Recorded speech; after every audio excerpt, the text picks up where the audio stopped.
Welcome back to Conspired, where skeptics and believers come together to discover the truth. What exactly is the truth? I'm not sure. But we'll figure it out sooner or later. That's why we're here, to figure it out. So, okay. So, welcome back once again. We've had a great turnout for our first podcast about Caylee Anthony. It just seems like we have a lot of true crime fans out there. I believe our first episode had, in its first week, had close to 200 downloads around there, hovering around there. So that's pretty good.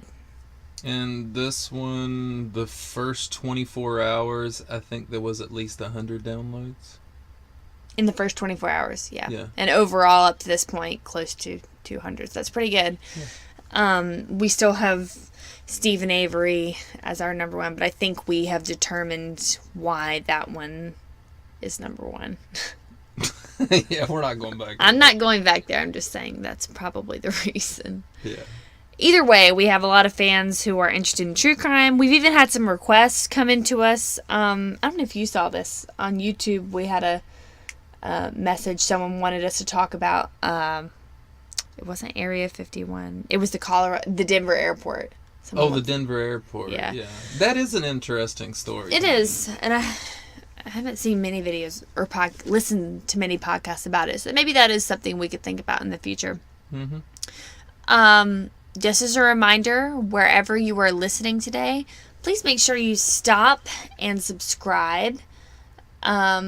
Give us a like. Follow us we are on Twitter, Instagram, Facebook. If you're not already following us on those social media platforms, please do that for regular updates about our content and when we'll be posting. We're in the midst of our Caylee Anthony case right now, and it's looking like this is probably going to be our first 3-parter. And so this is part 2 today. 3-parter. 3-parter. I doubt we'll be able to... I guessed that last time. Yeah. There's just too much. And like I said before, I said that if we're going to do this, I'm going to deliver. So. Full out. Oh, yeah. So. All right. Well, I don't want to spend too much time on an intro today. So without further ado, let's get back right into it.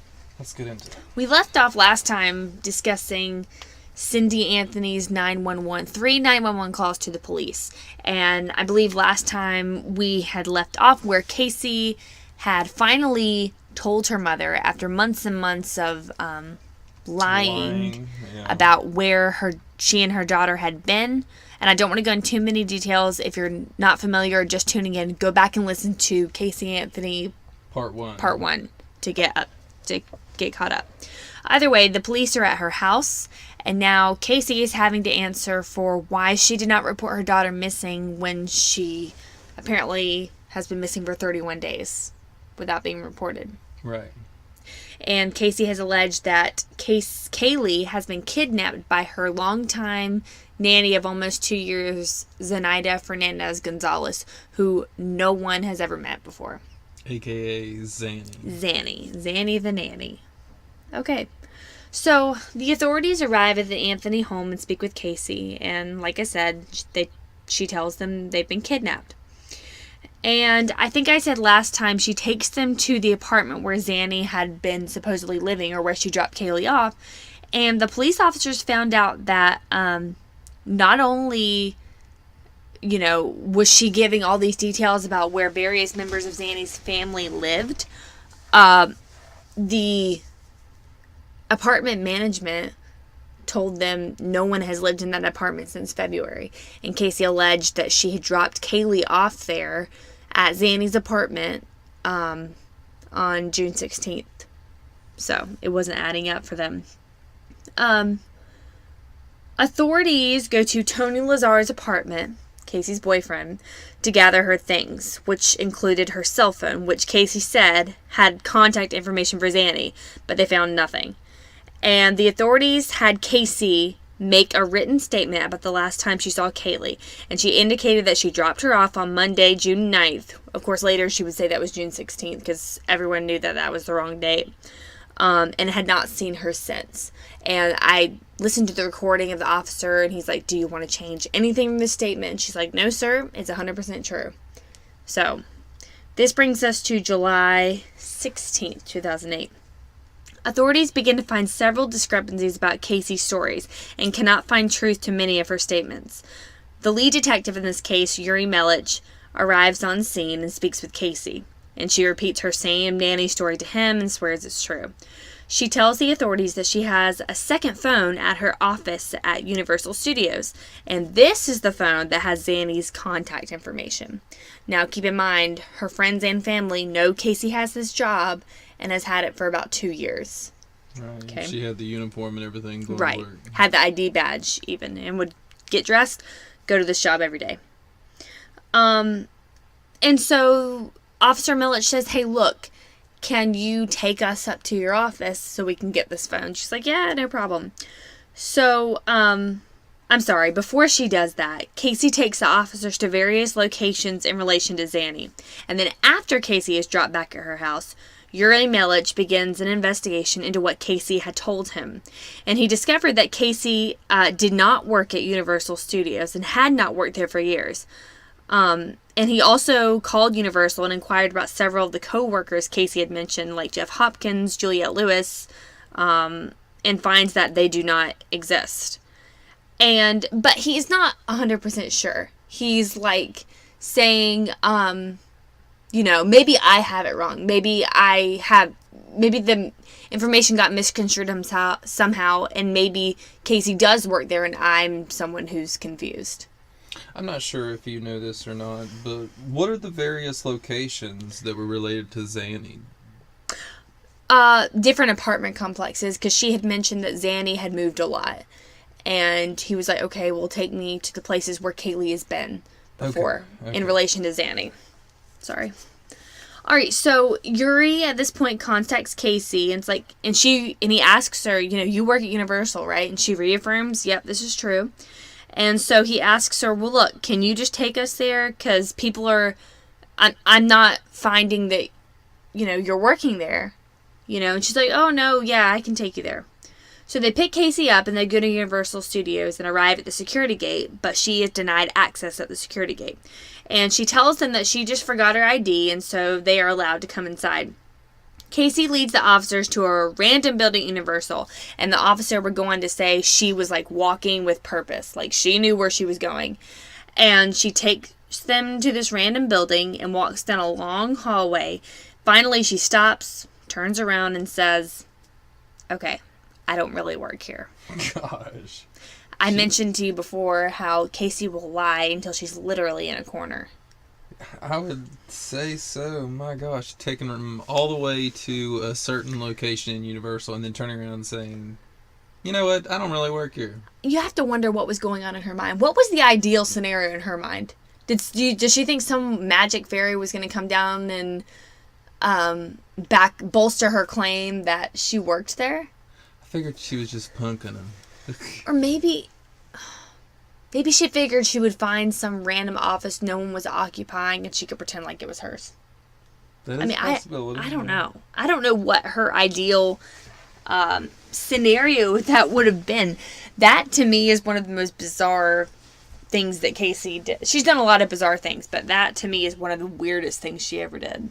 Yeah, I would say so. So, after she does that, of course, they're already suspicious of Casey. And so the detectives pull Casey into a conference room where Casey admits that she had been lying about working there, but denies that any other part of her stories are untrue. And the officers kind of begin to tell her that, they've kind of unraveled some of her story. They kind of show their hand a little bit and say, look, we've looked up some of these things you've told us. We found out Zanny doesn't live where you say she's lived. Did you not think we were going to look any of that up? And, they kind of start saying, it's time to confess. Like, you know where your daughter is. And she's like, no. They're like, sure you do. And, they go back and forth like that for like an hour. And finally, they just kind of relent and are like, all right, look, whatever. And, they try to get her to say, if it was an accident, just end all of this and tell us right now? Save your parents some pain. Less, And she won't do it. So she's like, everything I've told you. And they're like, why would you bring us here then? She's like, I guess I was trying to go back to places that were familiar to me, and familiar to Caylee. And they were like, so you want us to help us find your daughter, right? And she's like, yes. And they're like, well, so you try to do that by lying to us. And she's like, well, I guess it was a backwards sort of way of trying to find her. They're like, no, there's nothing backwards about that. You're lying to us, and you're lying to us for a reason. And she was like, no, it's not. I wasn't being manipulative or whatever. She just there's no talking to her about it. So they just kind of give up. But it's from that moment on the detectives do not trust Casey anymore. So the detectives take Casey from Universal and show her photos of women who all have the name Zenaida Fernandez Gonzalez. And, like a lineup of women. And she says, I don't recognize any of them. So I wonder why. Yeah. After that, Casey is then arrested with a charge of providing false information to a police officer. Which she did. And she admitted she did. So, rightfully so. And at that point, the authorities seize the white Pontiac Sunfire and take it into their possession. Okay. July 17, 2008. A cadaver dog alerts to the smell of human decomposition in the trunk of the car, as well as in the back of the Anthony's yard. A second dog alerts to the backyard as well. After that, a hair is taken from the trunk of Casey's car, and it is determined to be Caylee Anthony's. This hair was scientifically tested to be from a decomposed body. Now, what I'm telling you right here, these are the news reports. We're going to get into how accurate some of these things were and were not when we get into the evidence that was presented at trial and what the defense had to say about some of these things. Because, obviously, fake news. Not everything on the news is real. Hardly anything on the news is and, real. like how it was with Stephen Avery, like, these high media profile cases, it's like you've had a trial by media half the time. And it's like that's why it's so hard to find a jury, is because the media pronounces you guilty by providing all this one-sided evidence. Pretty much. So I'm not defending Caylee Anthony. I'm just saying that it would have that's been a what better they do. trial if the news wouldn't have broadcasted every single thing before. And anybody could be accused of something and not have done it, and have the majority of people think that you have.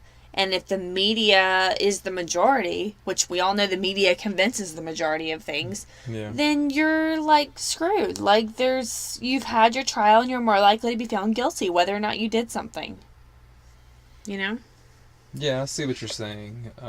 Whatever you hear on the news, you tend to believe. Yeah, because it's like... And it depends on which news broadcast you are watching, which one is your favorite.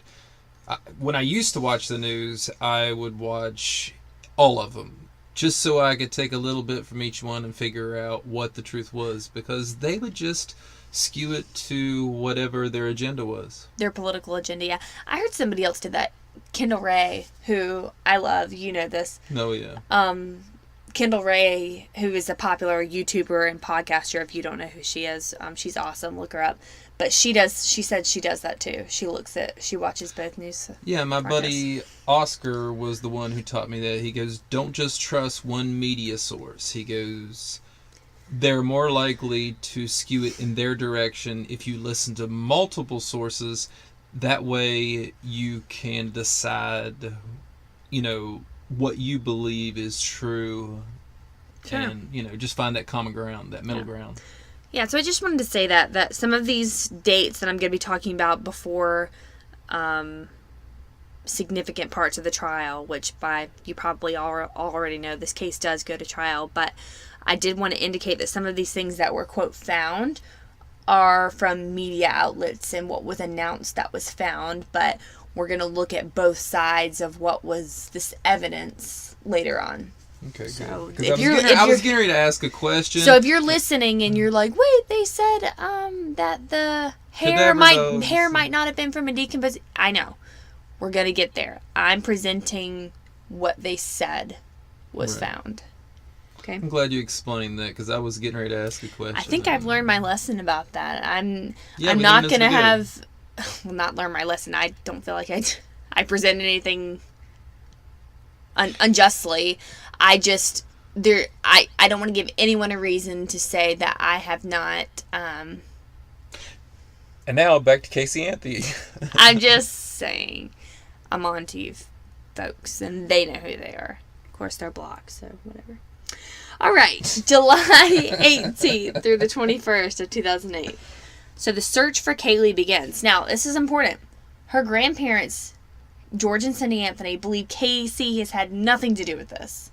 So it's their daughter. Yeah, and they're mad at the media. They're like, we have a missing grandchild. Let's focus on finding her and stop trying to pin this on our daughter. She said she hasn't done it. We believe her. They both have had experience with Casey lying, so I can only say that this is our daughter and we're going to believe her. Yeah. Blinded love. I don't know. It's also important to note that throughout this time, protesters who start to hear about the case by the media and the media themselves camp out in front of the Anthony home and just absolutely degrade and berate the whole Anthony family. I did see some of the YouTube videos. I decided to go back and look at it, and oh my gosh, I couldn't believe how much people just went to their house and automatically just camped out just to insult them, with no other reason. And you know what? I don't care if she did do that. The grandparents didn't do that. Yeah. Why on earth would you punish them? I guess they thought that association. They automatically, if somebody's associated, even in their family, they automatically attack the whole family or whoever's there. It was just so wrong. And that is one thing that really upset me about this trial for them, that they had to go through that. Yeah. And still probably have to go through it. Mm-hmm. Yeah, but we won't go there yet. All right, so the search for Caylee has begun, and they begin to receive various phone calls about different sightings of Caylee or Zanny. And Casey, of course, is still in jail at this time on the charges of providing false information to police. Also, during this time, the computer experts determined that various searches had been made on the family computer prior to Caylee's disappearance, and they were with keywords such as neck breaking, how to make chloroform, self-defense, household weapons, foolproof suffocation. And again, that's something we'll get into a little more later. But these are the dates that was discovered. Wait, so it was neck breaking, how to make chloroform, and what was the other ones? Self-defense, household weapons, foolproof suffocation. Well, that's interesting. Yeah. Because at first I was like, you said neck breaking, so I automatically assumed accident. But now you're saying chloroform and self-defense and all this stuff. And if you don't know what chloroform is, it's a drug that can basically render someone unconscious. It's kind of like you see people put it on a cloth and they'll hold it up to someone's face and the person will, pass out. Yeah. So. All right, July 22nd, 2008. New revelations. Caylee Anthony has a bond hearing. And in the bond hearing for Caylee Anthony, detectives reveal all the forensic evidence that had been found. And at this point, Casey's bail was set at $500,000 because they believe they're now looking at murder charges. They haven't charged her yet, but with the forensic evidence, it's what it's looking like, and that is why her bond is raised. Okay, and obviously her parents can't pay for it. I remember watching police jail phone tapes where she's basically saying, get me out of here, and they're like, we can't afford it, whatever, we're doing what we can. July 22nd, 2008. Casey is officially named a person of interest. Officials say Caylee Anthony is a person of interest in her daughter's disappearance, and they were treating the case as a potential homicide. So like I said, July 24th, 2008. a grandmother reports a sighting of the missing Caylee. Cindy Anthony told the reporters that Caylee had been spotted in Georgia, but the police could not verify that claim. Wait, Cindy said this? Cindy told the reporters that there had been a call to them, and I guess their private investigator, that Caylee had been spotted in Georgia. Okay. August 9th, 2008, and this was sadly Caylee's third birthday.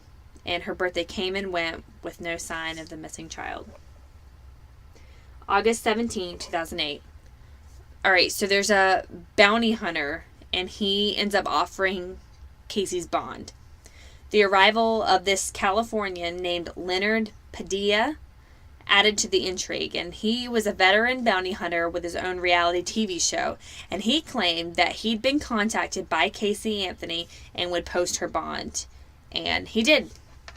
So on August 21st, 2008, Caylee Anthony was out of jail again, and she was released from jail after Padilla posted her bond, her $500,000 bond.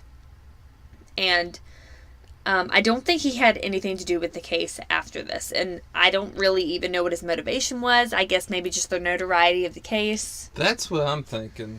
So, August 30th, 2008, Caylee Anthony is returned to jail. Oh, and by the way, when she came back to her house, of course, she was on house arrest, so she couldn't leave, and that's when the protesting got to be absolutely, the worst. There were posts outside of her house, screaming baby killer, and Cindy and George were getting in fights and trying to put up caution tape to prevent people from coming to their house. It was just a nightmare for them. But on August 30th, only 9 days later, Casey's returned to jail. And she was taken into custody on new charges, and one of them was petty theft. And that was for her mom pressing those charges against her. For stealing the grandmother's right. money. But... well, that and her, I think her friend Amy also pressed charges for she had stolen checks from her friend Amy. Yes. Alright, so September 1st, 2008, police say they believe Caylee Anthony is not alive. The Orange County Sheriff's Office issued a statement saying that based on the evidence that was found, and is not yet public, and the FBI tests, it was believed there is a strong probability that Caylee Anthony is deceased. And, of course, George and Cindy were like, no way, no how. They were going on all these interviews on TV saying, we can't believe that that's the conclusion they're making. We're still making this case about Caylee. We're still looking for her. So, really, they really just wanted to focus the whole thing on Caylee, which is what it was about. They're being hopeful, basically. September 5th, 2008, Caylee Anthony is released from jail on bail on September 5th. September 25th, 2008, the babysitter files lawsuit. So, apparently, obviously Casey has made the name Zenaida Fernandez-Gonzalez very popular and very infamous around the world. And it turns out there was a woman in the Florida area named Zenaida Fernandez-Gonzalez. And she named her as a suspect, and this woman filed a defamation lawsuit against Casey for, because I guess everywhere she was going, people were trying to turn her into the police or something, or asking where Caylee was, because she had used her name, and her name had been broadcasted all over the news as the kidnapper of Caylee. Does that make sense? She was the only one that... She was the only one in the Florida area. Okay. But yeah, so she filed a lawsuit. Did anything ever come of that? Or? Yes, and later on towards the end of this podcast, probably in part 3, I'll give you an update about that. Okay. September 29th, 2008, Casey returned to jail, but this time she was returning to jail with multiple new charges, including child neglect, lying to investigators, petty theft, and use of a forged check, but she wasn't charged in conjunction with her daughter's disappearance yet. On October 2nd, 2008, Caylee Anthony is finally named a suspect in her daughter's disappearance. October 14th, 2008, Caylee Anthony is finally charged with first-degree murder. And I guess, I think the way it works is you have to have a grand jury trial to decide if there's enough evidence to charge you with that crime. and then the trial to decide whether or not you're convicted of the crime. So they had a grand jury trial and decided there was enough evidence, and that is when she was charged. She was also charged with aggravated child abuse, aggravated manslaughter, and providing false information to law enforcement. October 24, 2008, police report evidence of body decomposition and chloroform in Caylee Anthony's car. And specifically on this date, air samples in the trunk are determined to contain high concentrations of decomposition and exceedingly high amounts of chloroform. This was done by the prosecution's expert. December 5th, 2008, the jail releases Caylee Anthony's visitation videos, which anyone can go watch, and they were and would be introduced in her trial. December 11, 2008, a skull is found near the Anthony home. The skeletal remains of a young child were found about a half mile from the Anthony's home in like a wooded, swampy area. And on December 12, 2008, the police are somewhat confident it's Caylee. Police spokesman Carlos Padilla told ABC News the police are somewhat confident the remains belong to Caylee Anthony. And December 16, 2008, defense team was not allowed access to the crime scene during an emergency hearing. For the second time, Judge Stan Strickland, who was presiding over this case against Caylee, denied a motion by Caylee Anthony's defense attorney to gain access to the area where the bones of the child were found. December 19, 2008, Caylee Anthony is confirmed dead. Police announced that the results of DNA testing confirmed that the remains found belong to Caylee. And of course, her grandparents are devastated. I think there's even a video of Caylee when they finally confirm it. Like, they have a clip of her watching the news, and like she just buries herself in her hands. But what you can't really tell is what is that emotion she's feeling. Yeah, is it, oh my gosh, I'm caught, or is it, oh my gosh, my child is dead? Yes. Or having those feelings come back to you that your child is dead. Right. That kind of thing. I don't know. January 13th, 2009. So the man who actually found Caylee's remains was a meter reader named Roy Kronk. And he would be accused by the defense of kind of moving her remains around. And when he's accused of this, Roy Kronk dismissed suggestions that he was somehow involved in the toddler's disappearance. And there'll be more about that later. January 23rd, 2009, George Anthony leaves a suicide note. Police discover the grandfather of Caylee Anthony, despondent and possibly under the influence of medication and alcohol, in a Daytona Beach, Florida hotel, his attorney told ABC News. The police also discovered a 5-page suicide note that Anthony had apparently penned in the hotel. And again, there'll be more about that later, and what both sides kind of thought that it meant. But I guess I can say the suicide note was very apologetic to his family and very much wanting to go be with Caylee. Very brokenhearted. Right. Is how it sounded. April 13th, 2009, prosecutors announced that they plan to seek the death penalty for Caylee Anthony.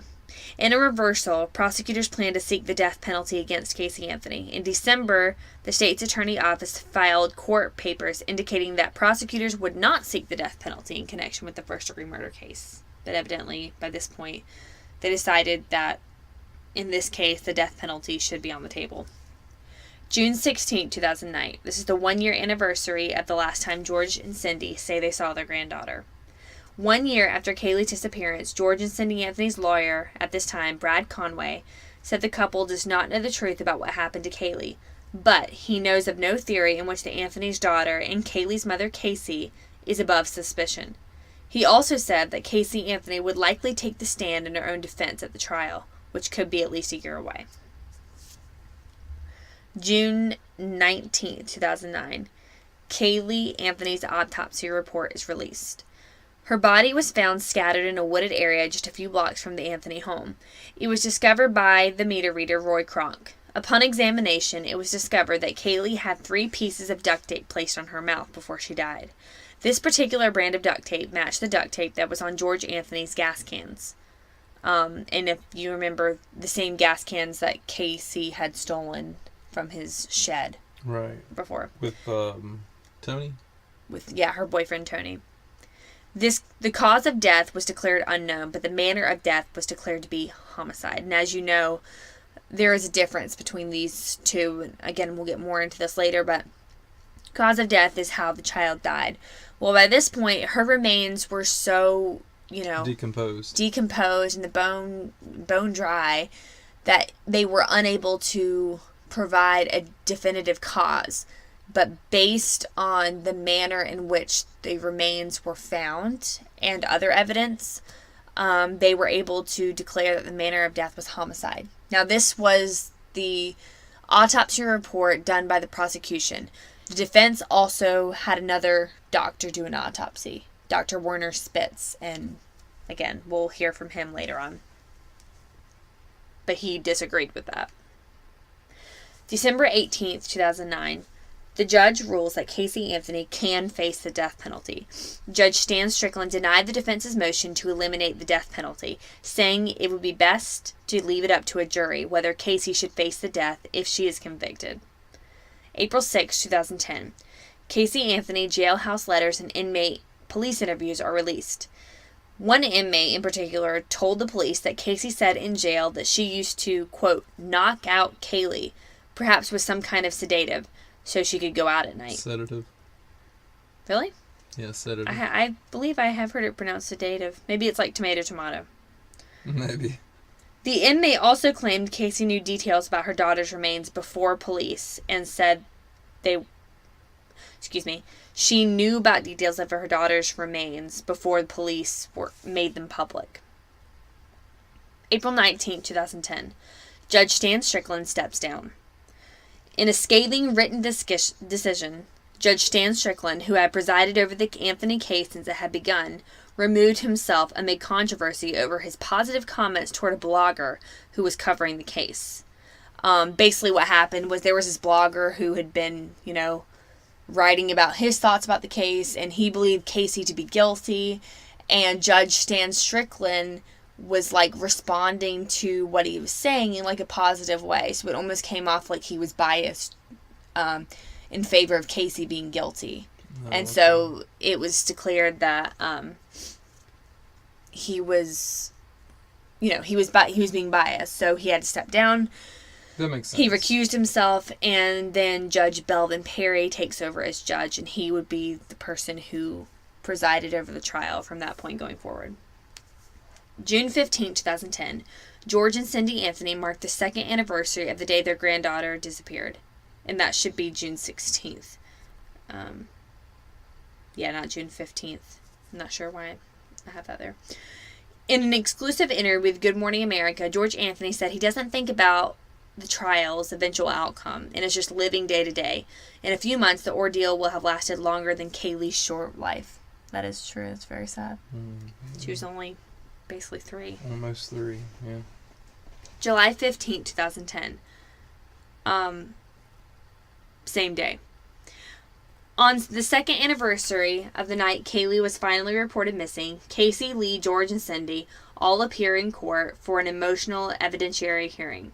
After dramatic testimony by Cindy Anthony, who recounted the panicked night she learned Caylee had been missing for a month, a Florida judge ruled the 911 call Cindy made immediately afterward, in which she discussed the dead body smell in the car Caylee Anthony had driven, would be allowed in Casey's murder trial. I guess the defense was trying to get the 911 calls out, because Cindy was saying, I just said whatever was going to get the police there the quickest.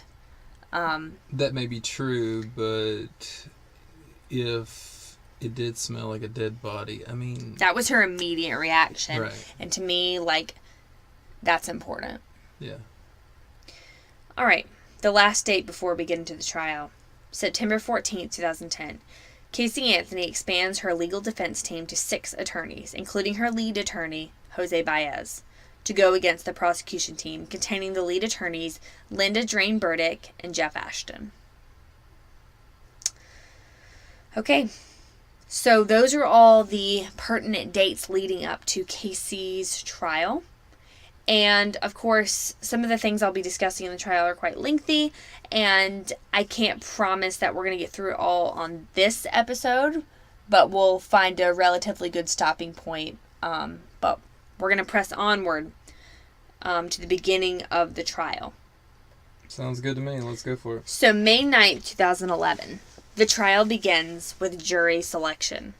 The process of seating a jury took 11 days. Now, the defense was worried that Casey would not get a fair trial if they were to host a trial in Orlando. Judge Belvin Perry ended up actually agreeing with this. So when the defense requested that a jury be brought in from an outside of Orlando, the request was granted, and the jury was sequestered for the length of the trial from Clearwater, Florida, which was about 100 miles away from where the trial was held in Orlando. And are you familiar with what it means to sequester a jury? Yeah, it's to bring them in and find out, ask them questions, whether... No, No? They did that. That's part of the jury selection. But sequestering a jury actually means that you are, for the length of the duration of the trial, you have to stay there. They put you up in a hotel. Yeah, you can't watch certain any TV. news. All right. You can't watch certain things.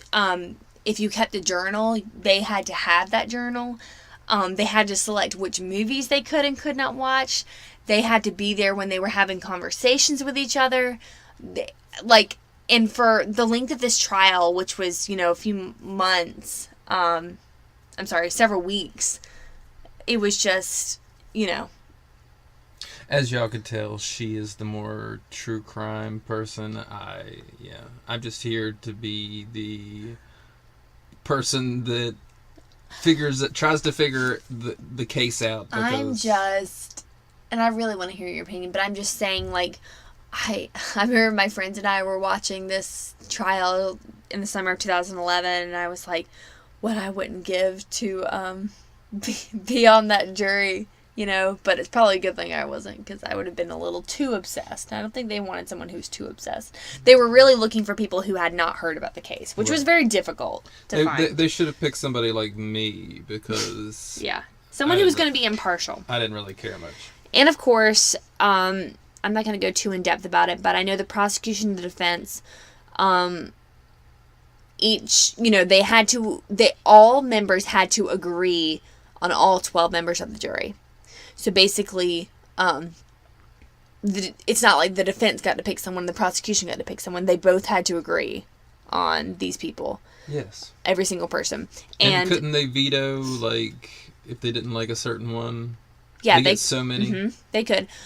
And obviously the prosecution was trying to get a lot of people in there that were for the death penalty if they believe the death penalty was merited. And the defense, I know, was really trying to avoid young mothers, and was also trying to avoid, women in general, because I think they felt that women are going to be more maternal and gonna feel this and hit it home. But I know that Jose Baez also said that he chose someone who worked as a nurse because he felt that she's gonna have a good understanding of the when they start debating medical examinations and that kind of thing. They really wanted a lot of men on the jury because they felt that I think men tend to be swayed by younger women, and they're not gonna. Do you know what I'm saying? Yeah, but you always hear a jury of your peers, and you're a woman on trial, and they want a bunch of men up there. Yeah, which no trial is. Don't quote me on this, but I'm pretty sure it can't be all one gender jury. I'm pretty sure. I don't know. I don't know for sure. And I think probably never a jury of your peers. Yeah, I'm pretty sure there has to be a pretty even amount between race and gender and age. Socioeconomic status. Probably that too. So, okay, so let's get back into this. So from the day the trial began to the day it would end, people from around the world in and around Orlando were showing up at the wee hours of the morning, literally fighting to get a ticket into this trial. Like, the moment they found out what day it would begin. And it began on May 24th, 2011. And it began with opening statements, first from the prosecution. And opening statements in a trial is basically where the prosecutor and the defense attorneys present, basically kind of give an overview of what they're going to say, their defense or their allegations. The prosecution's going to present what they think happened. The defense will do the same. See, I'm learning new stuff all the time. The prosecutor, Linda Drain Burdick, opened with the allegation that Casey killed her daughter so that she could live a fun-filled party life. She goes through all of the 31 days that Caylee is missing and what Casey was doing instead of looking for her daughter. Then she goes on to describe the evidence that had been found against Casey. The prosecution alleges that Casey killed her daughter by first subduing her with chloroform, a drug that will render someone unconscious, and then she duct-taped her mouth and nose to suffocate her.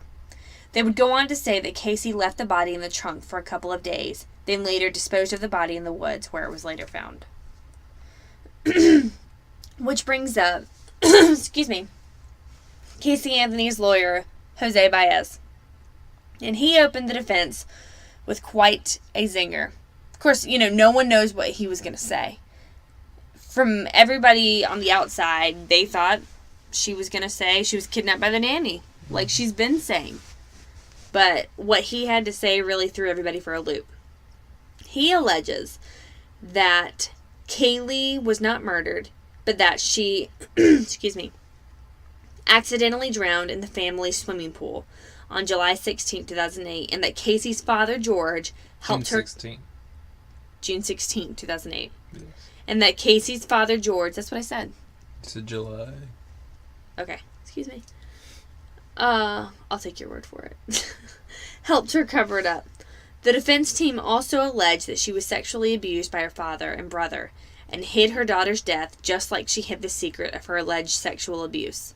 They also alleged that Caylee's body had been moved by the man who found her body, Roy Kronk. They allege this case is not a murder or manslaughter case, but an accident that spiraled out of control.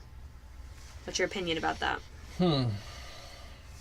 I mean, I guess it is a possibility, but the only problem with that is it, unless Casey is a psychopath and just didn't care for 31 days, because everything that I watched, she was out partying and hanging out with Tony.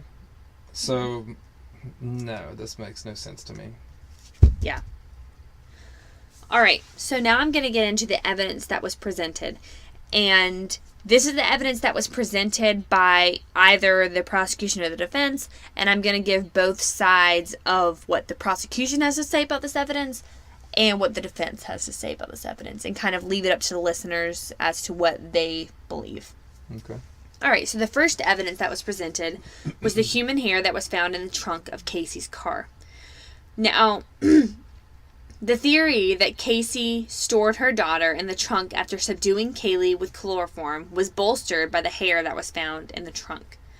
The discovered hair was identified as human hair, but because of the absence of hair root or tissue DNA, it could not be extracted for precise identification. Microscopically, the unknown hair sample found in the trunk exhibited similarities to a known hair sample of Caylee Anthony, but could not be confirmed with certainty. Instead, mitochondrial DNA was used to narrow down the identity. Now, mitochondrial DNA is forensically useful to confirm if it's a female, but does not individualize to one person. Therefore... But it's a female in their family, right? Right, the female lineage. So therefore confirming that the human hair found in the trunk was one that came from the Anthony family, but can't really say which female from the Anthony family. Because Caylee had brown hair and Casey had brown hair. Right, and Cindy has blonde hair. So they could pretty much rule out Cindy, but whether it was Caylee or Casey, but this is how they kind of tried to determine. They kind of said that the hair found in the trunk... Sorry, I lost my place.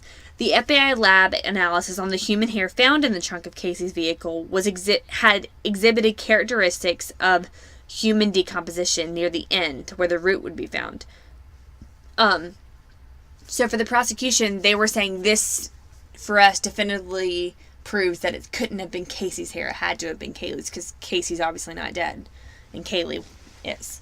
Right. But the defense would go on to say that this hair banding test was extremely circumstantial, and I could bore you with all the details, but the hair the scientist who did this, Karen Lowe, she basically said herself that it was extremely circumstantial, but that the hair was consistent with other hairs they have found that were decomposed. It's very hard to make a decision about this based on one hair. Multiple hairs, fine. One hair, it's something, but I agree that it's very circumstantial. Yeah, during a trial, if I were in the jury and it was just one hair, no, I'm sorry, I couldn't make it. I wouldn't be sold by that. Decision no, absolutely on not. That.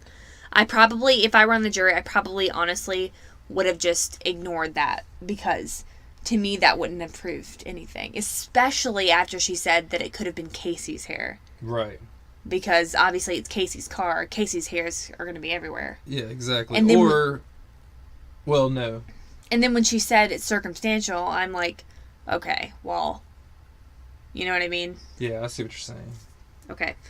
The next evidence was the autopsy findings. Now, I mentioned earlier that the prosecution had someone who did an autopsy, but the defense did as well. So, the autopsy expert for the prosecution was named Dr. Jan, I'm going to try not to butcher this name, Dr. Jan Garavaglia? I believe Garavaglia is how you pronounce it. They always called her Dr. G. I'll call her Dr. G. So the state called Dr. G to the stand to testify what her autopsy findings showed. And she stated that although the bones were too dry to determine a cause of death, she was able to determine the manner of death being homicide. How can she decide a death is a homicide? So the prosecution asked her that question. They basically said, well, how do you know this? And she said, for 3 reasons she could determine this. Number 1, the duct tape over the child's mouth had been placed there before or in the early stages of decomposition. She was able to determine this based on the stickiness on the back of the duct tape. Yeah, the glue on the duct tape. Yes. Number 2, the child's body was hidden in the woods. And number 3, the mother did not call 911 and told consistent lies about what had happened. She also said that in 100% of cases where a child has died by accident, the mother always called 911. Yeah, okay, I can see that. Because what she's saying is, like, those mothers, I think the defense, Cheney Mason, was like, well, what about in cases where you see a body that's so obviously deceased? She was like, it doesn't matter. She's like, you don't know how long that child has been out or how long they've been under the water. Mothers always call 911 because there's a chance that that child could be saved. Right. You know, and that's why she did not see it as an accident. And Jose Baez kind of said, well, anyone could have told us this. Someone riding a bicycle down the street could have said that these 3 things about why it was a homicide. And she said, when you're determining manner of death, it is not just about the science. You have to look at the way, the circumstances by which the body was found and the things that had occurred with people in relation to the victim. Well, I mean, the duct tape is automatic. Even if she were kidnapped and duct tape was put on the body, you know, it would still show that it was homicide. It was a homicide, exactly. Very good. I agree with that. See, I come up with some good stuff too. Yeah, and she said, a quote that always sticks with me that she said is, there is no reason to put duct tape over the mouth of a child before they died or after they died if it was not with malice. Right, with malicious content. Yeah. So the defense countered this by saying that her reasonings for the manner of death were not backed up by scientific fact, but by a matter of opinion. But Dr. G said that they must take into account everything to do with how the body was found to determine the manner of death. So then the defense, you know, when they were presenting their evidence, brought in their own specialist who also performed an autopsy on Caylee, Dr. Werner Spitz. Dr. Spitz would go on to call... He was basically there to counter Dr. G, what she said. And he called her autopsy shoddy because she did not open the skull to examine the inside of it. And therefore, it was not a thorough autopsy. And therefore, you can't trust anything that was done because she didn't do it thoroughly.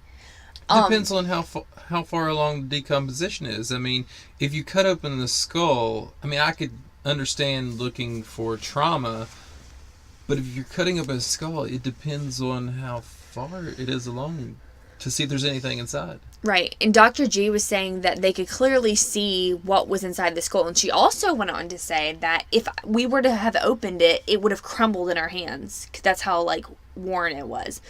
And Dr.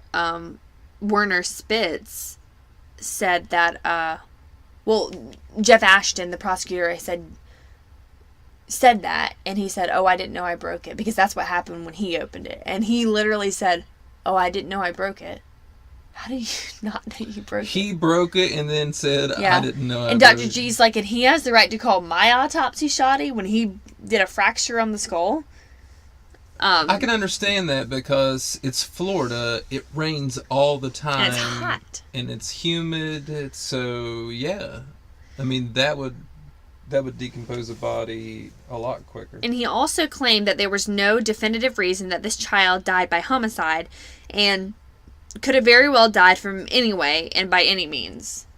One thing Dr. G said that really stuck with me too is, the defense was like, well, how do you know it was placed on her mouth? How do you know that the duct tape wasn't there to bind the bags that Caylee was in and just got tangled in her hair? Because it was found on her, kind of tangled in Kaylee's hair. Oh, see, I didn't know this. I thought that they found some of the glue around her facial area. Her facial area. But anyway, what she said was, the reason I know it was on her mouth is because all the teeth were in place on the skeleton. And generally, when a body is that decomposed and has been rotting for that long, the mandible, the jaw, will fall off. Oh, almost every time, fall off and it was the perfectly tape held it in place. Right, that's what she said. Oh, that makes so much sense. So she was really like, She was in on my top of opinion, things. she was a way better autopsy expert than Spitz was. Oh yeah.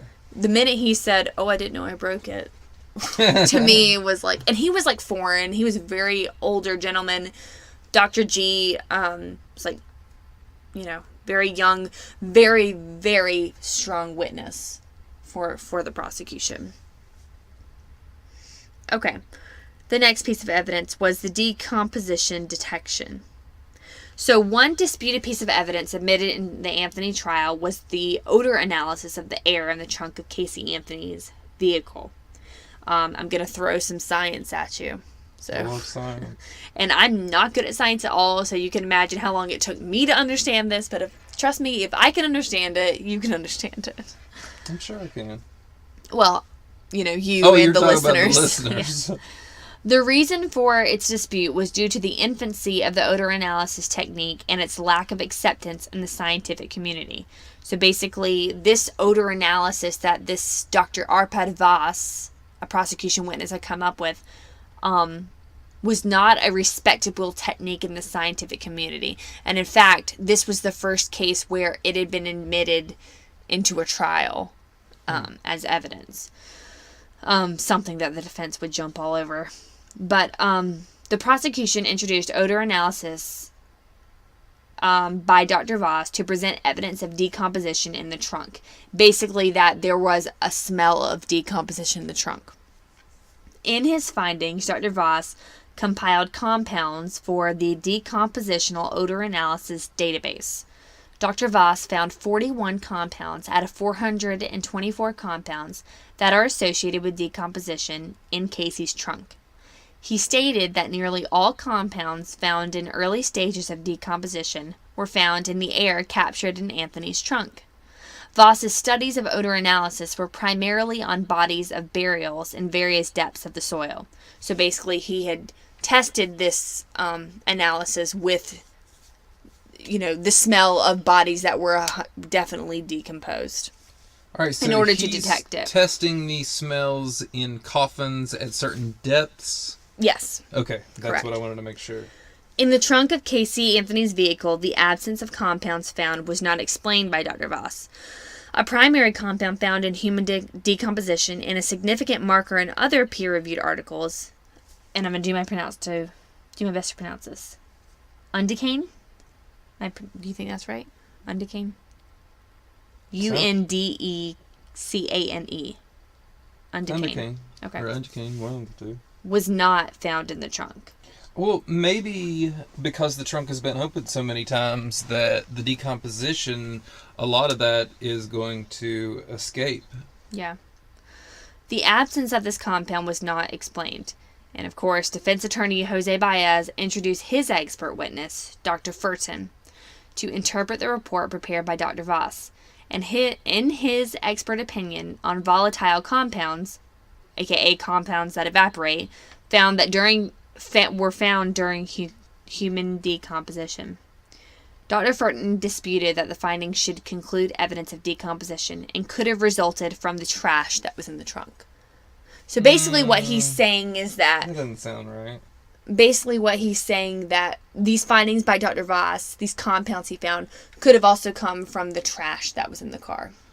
Okay, so human flesh and like pizza decomposition. Yeah, they analyzed all the things. They had someone that had to literally go through the trash and look at all the different stuff. But well, yeah, because if there's any meat in the trash there can, was some meat, and that is something that they kind of went back and forth about. Okay, I guess I can understand that because all meat is going to decompose the same. Well, not exactly the same, because Dr. Voss kind of refuted that by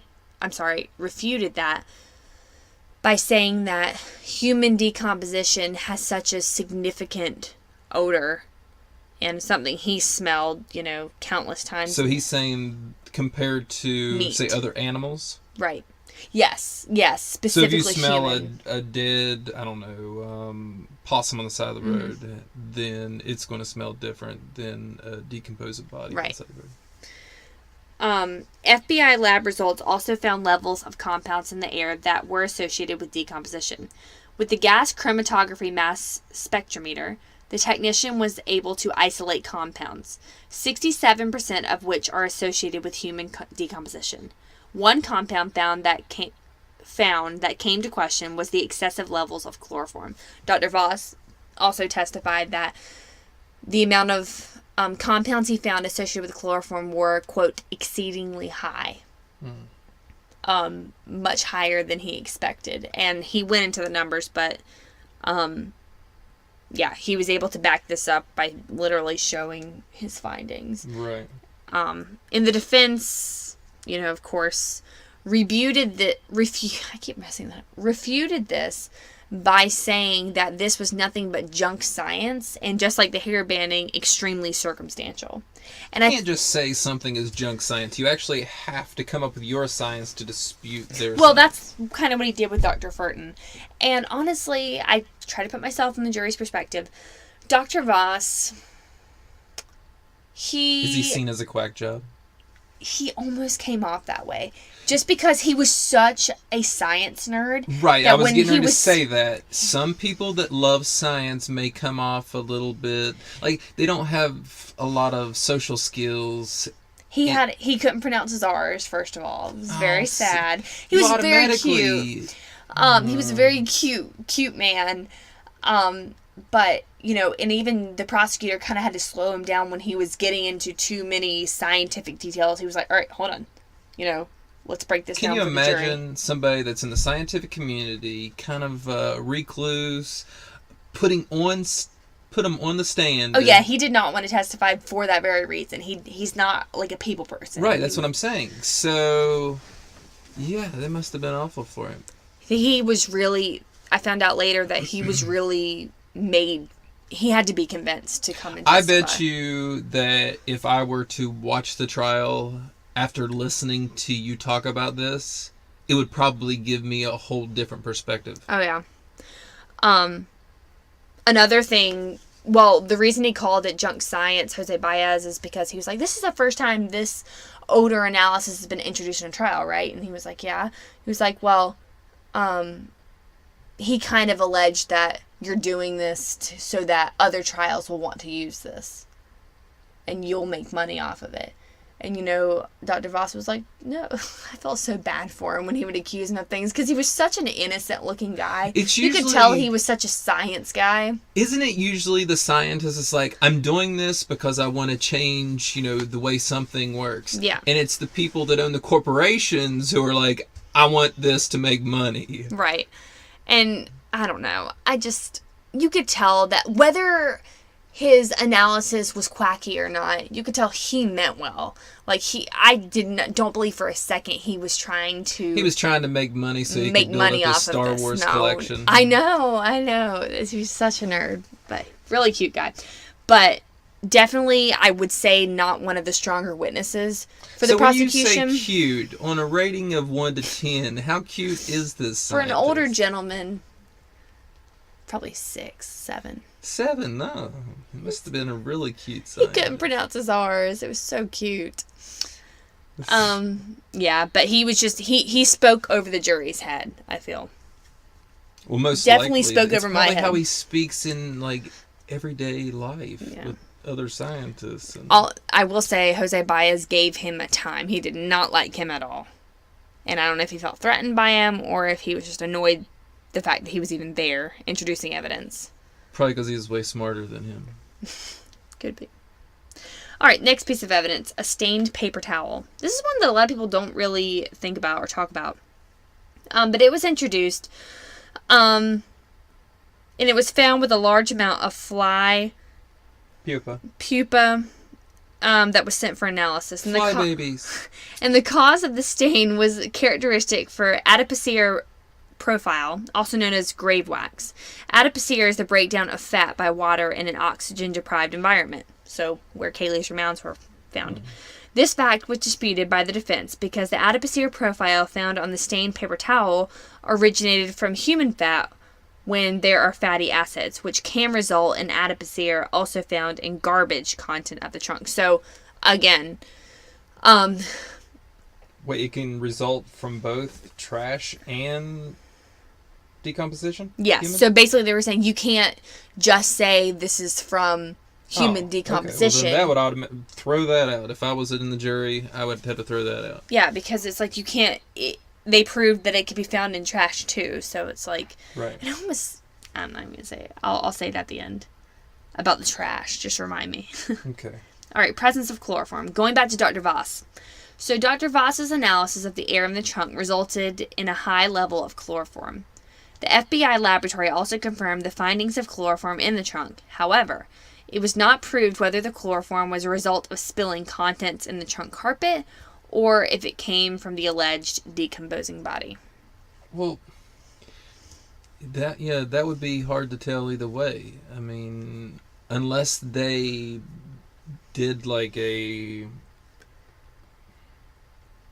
just a sample of the carpet. Well, the defense had a witness come up, and his name escapes me at the moment, but to talk about bodies that have been left in a trunk, how they have a significant stain that is left in there, mm-hmm. And how Casey's car didn't have one. But you got to think, a lot of the bodies, or in these cases, the body was left in there for a serious amount of time. In the prosecution's theory, Casey only kept the body in there for a couple days. Yeah, but we won't know how long. We wouldn't know. That's right. Insect activity. Oh gosh, I hated this part of the trial. It was so irrelevant to me. Another piece of evidence that was introduced by the prosecution's expert witness, Dr. Haskell, was the presence of insects. And I'm not even going to pronounce the scientific name of those insects. Megacelia sclerasis. Diptera and Foridae. Okay. Foridae. Some of which thrive on dead bodies. So Dr. Haskell was testifying that there were some insects in the trunk of the car that were known to feed on dead bodies. Okay? Right, yeah. Like maggots. Right. But the defense introduced their own expert witness, Dr. Huntington, who I hated him. Sorry. He was just so boring. She's biased. No, I said that Dr. Voss wasn't a good witness for the prosecution. Just messing with you. Dr. Huntington disputed these insect findings. He said that although these insects are associated with decaying matter, they are a common insect that are also associated with human garbage. Yes. Therefore, the presence of insects does not confirm presence of decomposition in the trunk. His analysis showed that the larvae, pupa, and adult insects found in the trash bags that were discovered in the trunk are common flies that are found on organic material, including food and excrement. Dr. Huntington went further to explain that the gut contents of the maggots were not tested for DNA. Therefore, there was not a definitive reason to state that the insects originated on human remains. The prosecution's expert, Dr. Haskell, also introduced in his report that the initial entry of insect activity would be on July 16, 2008. But Dr. Huntington calculated that the entry of insect activity had to have occurred near July 2nd, 2008. I would have to throw this out. I mean, as a juror, I would not keep this even in my head because everything decomposes and it takes those small insects to decompose whatever it is. Yeah. I mean, this whole thing about to do with the trunk and what was found in the trunk, besides, well, no, the smell included, just kind of is a defense and prosecution argument going back and forth. It was a body. No, it was the trash. It was the body. No, it was the trash. Imagine what the defense would say if a bag of trash had not been in the trunk. You almost wonder if it was purposely placed there. No, I believe that the trash was purposely placed in there. I mean, did you say earlier that she told her friend that there was a smell in the car? She or did. Something like that? She told her friend Amy Heisinger that. And so put some trash in the back of the car and it's kind of going to help out with your case. Well, at the time, you have to know... No, I mean, your case is in the car is going to smell, and this is the reason. Right. Okay. So even if she... I think you said that she told her the engine smelled like that, but even if her friend Amy was like, no, this smell's coming from the trunk, she could open it up and say, oh, that's right, I left trash in the trunk. Yeah. I don't know. It's interesting for sure. But I wouldn't think a dead body and trash would smell the same. Well, and then she also told Amy that a dead animal had been plastered. She thought a dead animal was plastered to the front of her car or something. Yeah. It's funny. I didn't talk too much about this because I didn't feel it was exactly as relevant as the rest of this. But in the prosecution's presentation of evidence, they had like all of Casey's friends and anyone who encountered her in those 31 days testify and would talk about her behavior. And during this time, the defense, all they would do was, do you know what happened to Caylee on June 16, 2008? And then he'd be like, no more questions. Or if he did have them talk a little more, it was, did you ever see Casey neglect Caylee for food or clothing or anything like that? And talk about their relationship. That was probably primarily to dispute the charges of child neglect. Tony Lazaro testified for quite some time. I did think his testimony was interesting, but nothing as relevant as this evidence. Right. Other than the fact that he just said, he and all her friends, she was totally normal. No one ever testified that she seemed bothered by anything. What do you mean, seem bothered by anything? Like nothing... They talked... Did I have it right that she is psychotic? I mean... Nothing bothers her? She has no emotion? They just, they said, did she tell you that... Every friend that came up on the stand, did she tell you Caylee was missing? Did she tell you she was looking for her? Did she tell you she was worried about her? Did she tell you anything was wrong? And they would all say, nope, seemed just fine. Wow, see, yeah, that's... And, some friends testified that, yeah, whenever I would ask her about Caylee, she'd just always say, she's with the nanny. She's with the nanny, yeah. So, if nothing else, I think for the jury at least, the friends testifying showed how they were trying to get it to show that she killed her on purpose, and that's why she wasn't worried. But in another light, it could also be seen as, wow, she's crazy. I won't say crazy. I like to stick with psychotic because, yeah, just because of the way she acts. Like, she has social skills, so she's not a sociopath. You know, she knows how to socialize with people, but she's a manipulator. Well, the defense, the defense's biggest problem in this case was her behavior during those 31 days. And Jose Baez even said that, like, that was going to be the hardest thing to defend, was how she acted. But he said that because of the sexual abuse, how could you expect her to act like a normal person when she's been taught to lie her whole life and hide her problems? So, anyway, all right, that brings us to the cyber evidence. So via search warrant, Caylee Anthony's laptop was investigated. It was found that there were recent searches of, like I told you before, neck-breaking, household weapons, self-defense, foolproof suffocation, chloroform. Okay, so I don't understand why they put self-defense in there. Do they think... No, that's they're not putting that in there. That's what was found. Right, but I'm sure there were other searches other than this. She probably searched... They included things that they believed were relevant. Right, but that's what I'm saying. Why do they think self-defense is relevant? Do they think that I think Caylee was going to anything to do herself? with violence, I think. Anything to do with violence. So anything to do with violence. I think. I don't know. These facts were admitted into court and presented by the prosecution as proof to premeditation. Besides the history recovered in the laptop, placing Caylee Anthony or Cindy Anthony performing the search was not proved. So basically, during the time these searches were made, they had to have either been made by Cindy or Caylee, is what they presented. Why not George?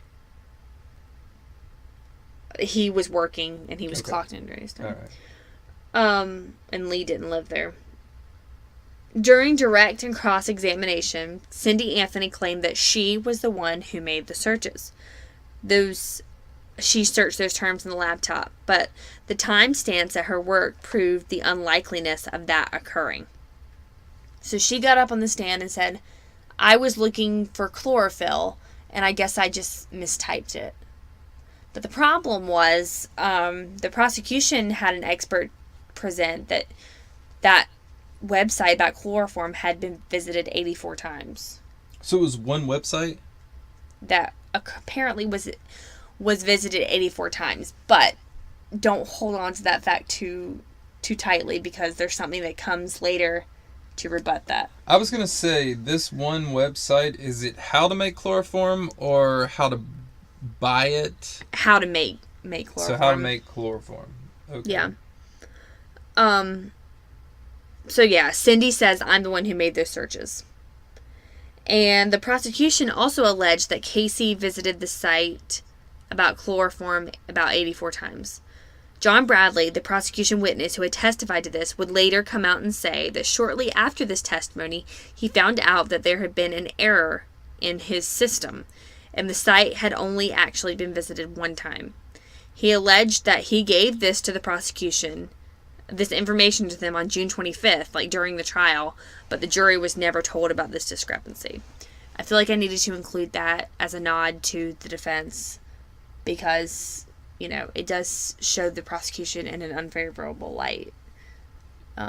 Yeah, especially since it's only once instead of 84. That's a big huge difference. And if I'm on a jury and I'm hearing they visited a site about chloroform, a significant piece of evidence in this case, I'm going to be, wow. That's going to really affect me. The jury does find this out before they give their plea. No? Mm-mm. Nope.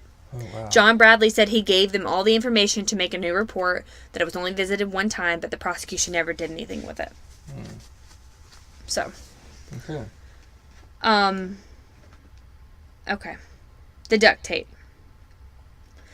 The prosecution stated that the duct tape that was found partially attached to Caylee Anthony's skull was used as a murder weapon.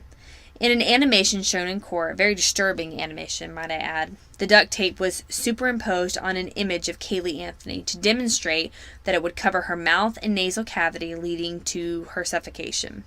The defense countered this, saying that the mandible, or lower jaw, was found attached to the skull. In decomposed body, the lower jaw is often found detached from the skull because the connective tissue had decayed. Rather, according to Dr. Schultz, it was the hair, leaf litter, and the root that kept the skull and mandible in place. So remember I told you earlier that Dr. G had said the reason she knew the duct tape was on the jaw was because the teeth and the mandible were in place. Well, the defense here is saying that it was the leaf litter and root and hair that kept the skull and mandible in place. Unlikely, in my opinion. Well, it depends on. I haven't looked at a picture, so I don't know how the body was found, how it was laying. If the body was laying down so that, these three things could be pushed up against it to keep it onto the skull, then yes, they have that. But if the skull is facing upward, then yes, the lower jaw would have came. If the skull had been facing upward, the lower jaw would have dropped or fell down if the tape didn't hold it in place. I just don't see hair and root keeping teeth in place and the jaw in place. I just don't see that. You know how roots wrap around trees and they wrap around anything that's near it? Vines do the same thing. So if these are wrapping around this body, then it could hold it in place. I don't know. I don't know about perfectly in place. Because think about this. If the body is decomposing, right? It's not dried bone. Plants could grow up there, sure, but as the body's decomposing, it's soft and it's tissue, and plants don't grow in that. No, I'm not saying it's growing in it. I'm saying it's growing around it. Maybe around it, but in order to hold it in place, it would have to be somewhat cupping the jaw. I just don't think I buy that. If I'm on the jury, the duct tape holding it makes more sense to me. I'm looking at both sides. I know. The duct tape makes sense, but also the roots do make sense holding it in place.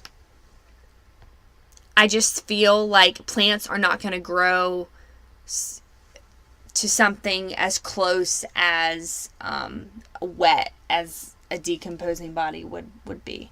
Something like wet moss on a tree that vines grow around? They had a botanist actually come in and testify about this, about the fact that no plants would not grow. We talked about this. Now you can tell me. No, I'm just saying. What did the botanist say? She just basically testified what I said, that plants are not going to grow they're not going to grow in a decomposing body, basically, until the bone is dry. Right. No, I'm still not saying. No, I understand. But I'm saying that's what she testified to. Right. Okay. Well, both sides sound good to me. The defense also argued that this duct tape that was found on Caylee simply could have been used to tie the bags together. George came out on the stand and testified about how he would bury family pets. And it turned out that the way he would bury his pets is he'd put their bodies in trash bags, take duct tape, and tape the opening of the bag. And that's how he would get rid of the family pets. And so the defense was kind of saying this is how he disposed of Caylee's body, the same way he did the pets. I don't see George being that devious. Calculating. Yeah, no, I'm saying if you're burying... There's a difference between burying your pets and burying your granddaughter. Yeah. And I'll talk more about this later, but it's so absurd and ridiculous. And George Anthony, when Jose Baez was, questioning him, he was rather aggressive. And he was acting kind of immature with Jose Baez. But think about what he was being accused of. Right. And, he's trying to trick him into these questions about something, in my opinion, he had nothing to do with. There's no way. And so I'm kind of showing my hand. Give me an example of one of the questions. I'm showing my hand here, kind of. Well, if you feel like you're getting too far, they went back and forth about the gas cans, for example. Like, George got very flustered about the gas cans. Jose Baez was trying to say that, prove that the gas can that he gave to law enforcement had duct tape on it, and that this duct tape was the Hinkle brand duct tape, the same specific kind of duct tape that had been found near Caylee's remains. Okay. Basically trying to say that he was the only one in the Anthony family that owned this particular brand of duct tape and didn't belong to Casey, as if Casey could not have gotten the duct tape. His case was he was trying to say that George was the one that... Oh yeah, this was all pinned on George. Oh my gosh. Okay. You didn't know that? I told you that in his opening statement. It was going to be pinned on George Anthony and Roy Kronk. Yeah, but that was last episode. Those were his scapegoats. Yeah. All right. Speaking of George Anthony, this is the next testimony that was brought up. George's mistress. The defense called a witness by the name of Crystal Holloway to the stand. She had been a volunteer who helped look for Caylee in the early stages. She testified that she and George began an affair during this time, and that they exchanged racy text messages, including one where George told her, "I need you in my life," that he would frequently visit her at night, as cell phone records would indicate, and that he also told her that this whole thing was just an accident that had snowballed out of control. And George vehemently denied these claims. Wait, the text messages said that it was an accident that snowballed out of control, or she said that? She said George told her that in one of these nights he spent with her. He said she And they did have text messages that showed that they had been exchanging. He did say, "I need you in my life," and he was just kind of saying... I believe that. I just wanted to make sure that I got that correct, that wasn't a text message, that was what she was saying. She was saying that the prosecution, in my opinion, proved in a pretty good way that she was making this up, because they were basically accusing her of trying to get money or fame out of this whole deal, and said that the reason you even volunteered to help search for Caylee is because you didn't even know this family, you had been following the case, right? So, but that was something, basically a mischaracterization of George Anthony's, trying to make him look bad, make him look like the bad guy. That would be a good way to do it. All right, that brings us to Mr. Roy Kronk. The defense calls the meter reader who found Caylee's body, Roy Kronk, to the stand. The defense argued that Roy Kronk had moved Caylee's body to, quote, hide it so that he could come back and claim the reward money. The defense presents several phone calls made by Kronk to the police before her body was officially found. Roy Kronk said that yes, he had tried to call it in before, but the police officer that came out to inspect the area did not take him seriously. So he had called a couple of different times, and the time that it was actually taken seriously, it was like the third time he had tried to call it in. And it had been days, and he kept wandering back to that spot because he thought that's what he had seen. And the defense... So, the police came... There was one other time that they came, and... They couldn't find it, or he just couldn't find the area where... They couldn't find the area, and Roy Kronk said he was being very rude and, mad at him for wasting his time and something like that. Okay. The defense also called Roy Kronk's son to the stand to testify that Kronk had called him before the body was found and told him, "Be sure you're watching the news because I'm going to be rich and famous. I found Caylee's body." Which, maybe he did say that, but I don't see how that proves that he moved it. It doesn't. To me, it doesn't. They're trying to mischaracterize people to make them look worse than they are. Roy denied moving the body, but he said he did pick up the skull, and he apologized for that, but he said that he picked it up because he didn't know what it was, and he thought it was a Halloween mask. But usually when you walk up on something in the woods and you pick it up, I mean, I found stuff in the woods, picked it up, and it's been like a dead body, But he said, I did go back to it several times, but it was because each time I tried to, report it or call it in or whatever, nothing was done about it. Mm. It is sketchy. He went back to it several times, but, whatever. George Anthony's suicide letter. The prosecution argues that George did not have anything to do with Caylee's murder, so much that he was prepared to take his own life in 2009, shortly after Caylee's remains had been found and he was going to try to kill himself by overdosing on pills and alcohol. George's suicide letter was introduced as evidence.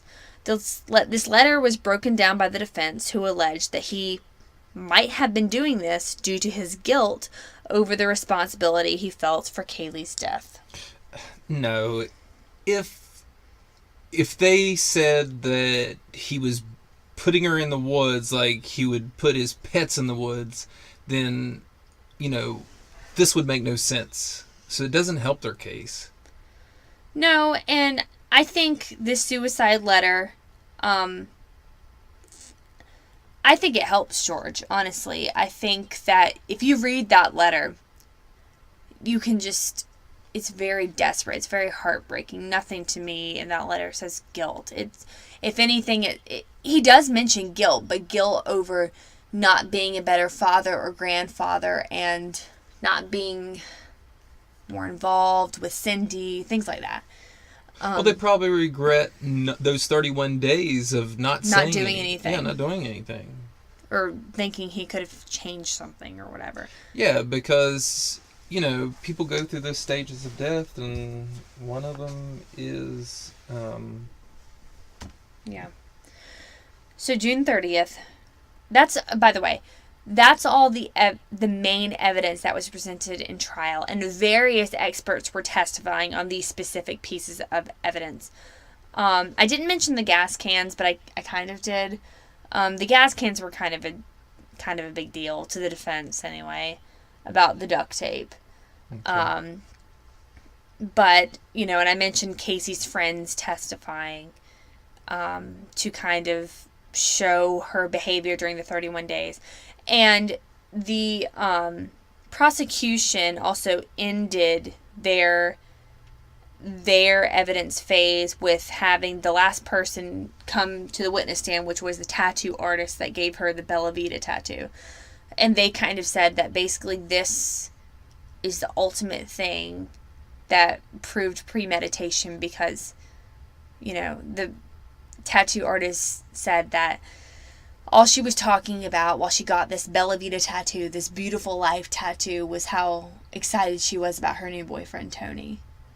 And didn't mention anything about Caylee, and just, even if this was an accident, why are you getting a tattoo that says beautiful life? Exactly.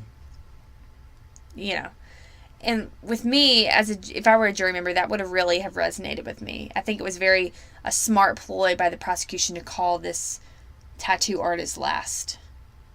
All I'm saying is, if I was a juror, in my head right now, while this trial's going on, you're the one who's telling me about this trial, psychopath. That's just, so far that's in my head.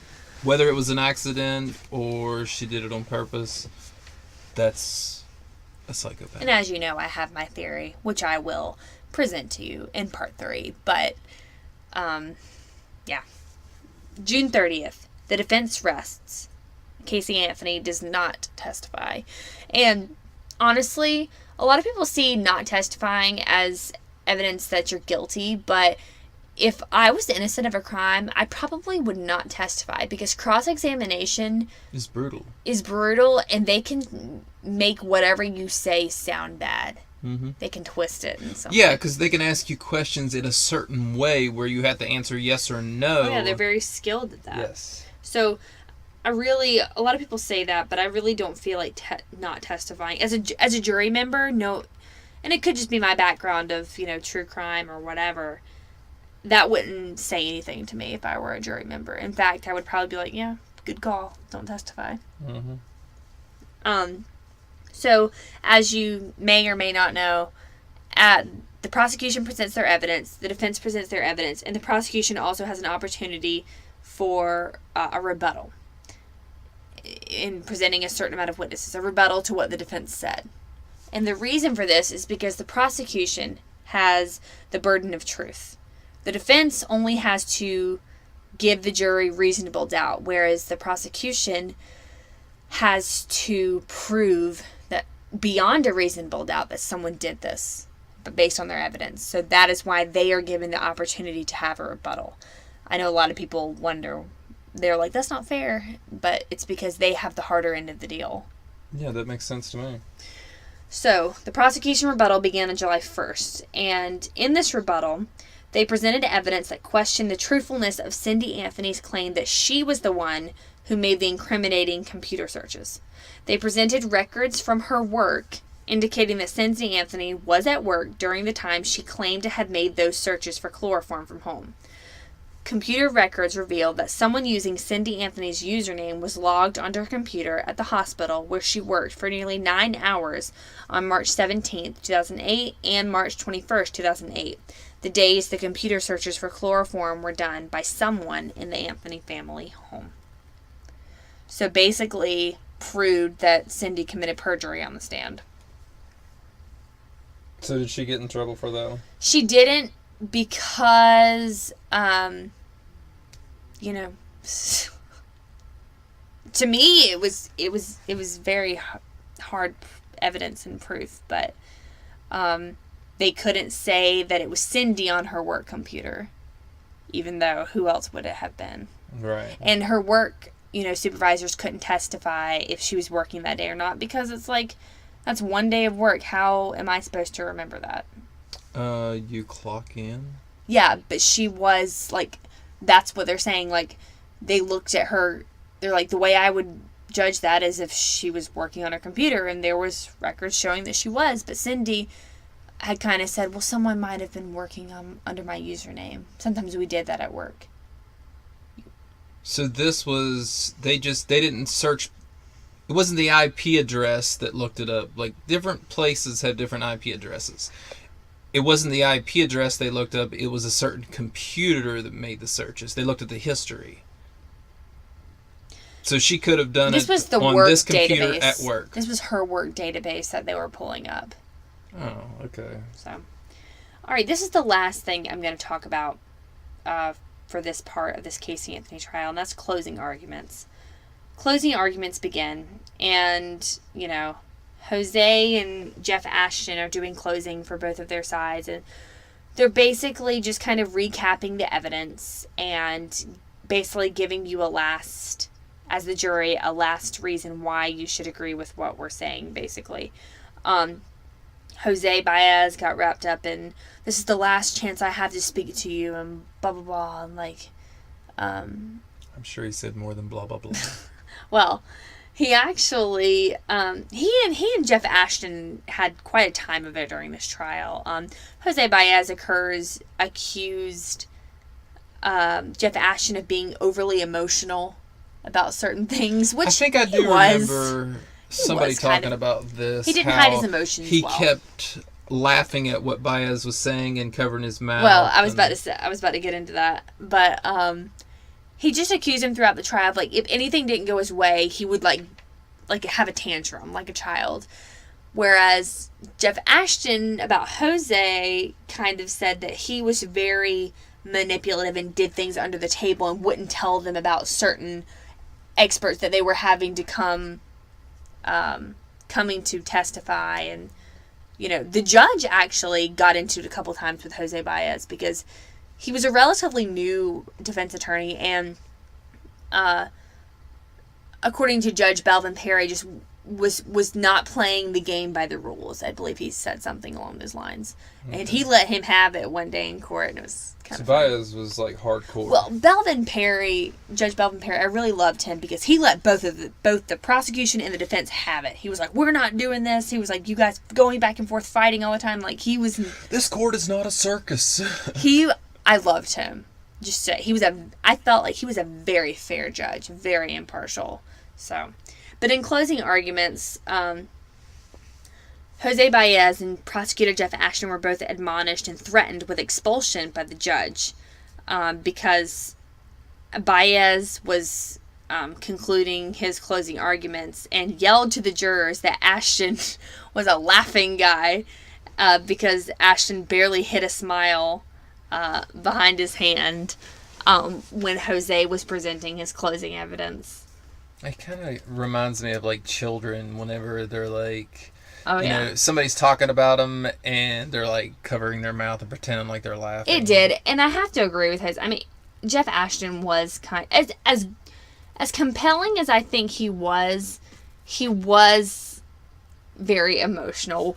Which on the flip side, Linda Dream Burdick was like robotic and like Ice Queen when she would question people, and was the total opposite. You know, I wanted to conclude with playing the little clip of Jose yelling at Jeff Ashton during closing arguments because I think it's funny.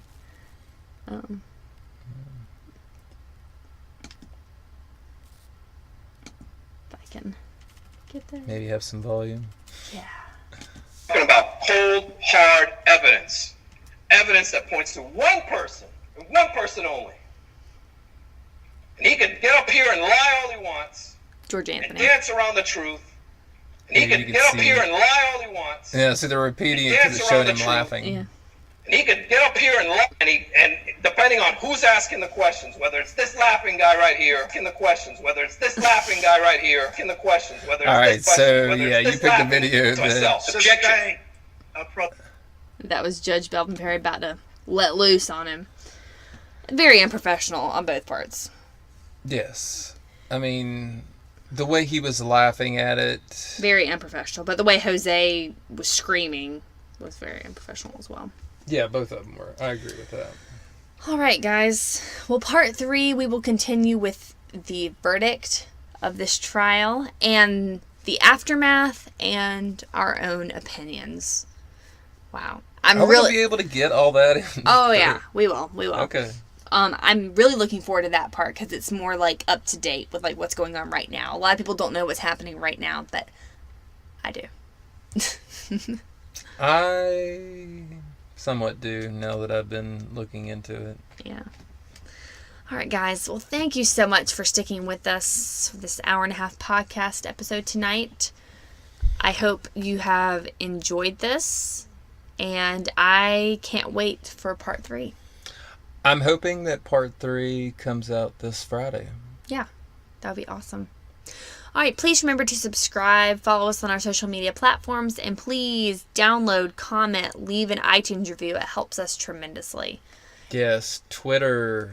Let us know on there. Twitter's been blowing up, man. Yeah, let us know some more about what you want to hear, After- what future episodes. Yeah, after we conclude Casey, definitely. Oh, you can start telling us now that we will be prepared. Yep. All right, guys. Well, thank you so much for listening, and hopefully we will see you, or you'll listen to us again on this coming Friday. Can't wait to see you guys. With part 3. We can pretend like we see you. Yeah. Thanks All for right. listening Thanks. to Conspire.